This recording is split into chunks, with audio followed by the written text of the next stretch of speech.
Russ, what were the last couple days like for you, and what was your mindset coming into this game? What you mean, what was it like? Obviously, not finishing the game was something we haven't seen from you before. I know you addressed it in one forum, but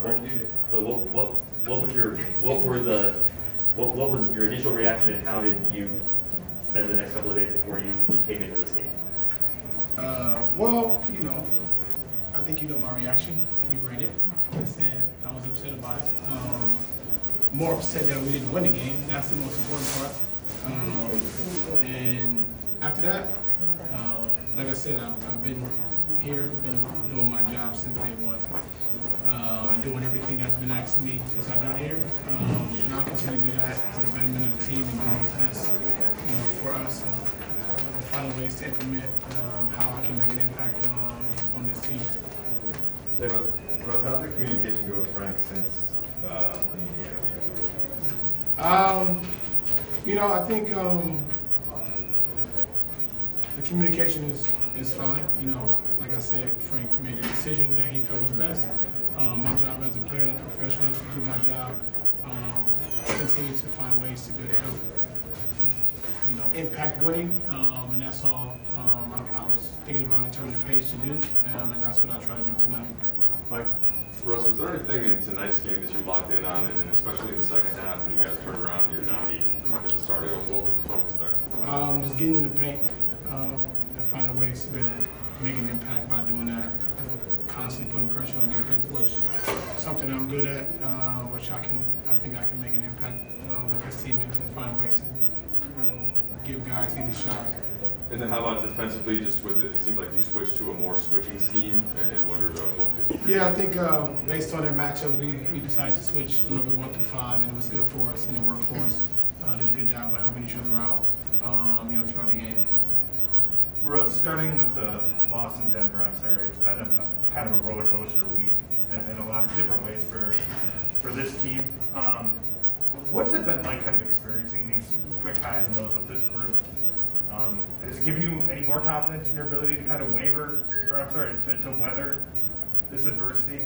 I never once didn't have confidence in our group. I've been preaching the same thing since day one.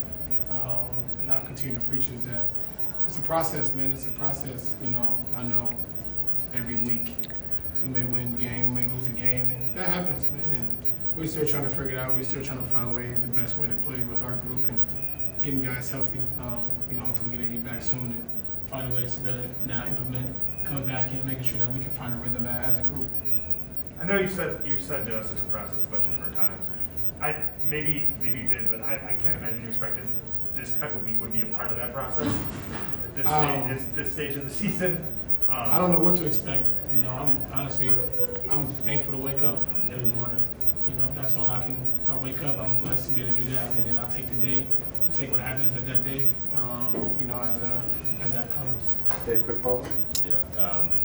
Russ, this trip and where it falls on the schedule, you 36 games left or something like that. This opportunity, how do you do it for this group? Like, how big is it? I think it's important. Starting off right with a win tonight. Get to Miami and figure out, way to come out there with a win as well. But it's a big trip for us, a good bonding and togetherness trip for our group, and finding ways to be able to come together and come up with some wins and create some rhythm, some confidence in our group that we, can be the team that we all know we should be. Time for one more and then we have to go to us. Russ, when you go through some of these ups and downs, especially personally, is that process that you kind of look to yourself for motivation? Are you leaning on family, or are there guys in this locker room in particular that really have been a resource to you to kind of find that confidence in the rhythm of the game? I lean on God. I lean on my faith. That's my most important process. That's how I start and figure out how to go from there, because I'm always able to figure out the best way to better handle any situation, because that's how I've been able to operate and be here to this point and being able to play the game. And second, my family is where I lean on my close friends if there's anything that I need, from them, and then after that, my teammates and people around that care about my well-being and kind of mentally, and then, after that, I'll let my game and everything play for itself. Thank you, Russell. Thanks, everybody. Thanks, Russ. Russell, we got I wouldn't say that, but I lean on when I need to lean on. lean on God, Russ. That's All what's day up. long, man. All day long.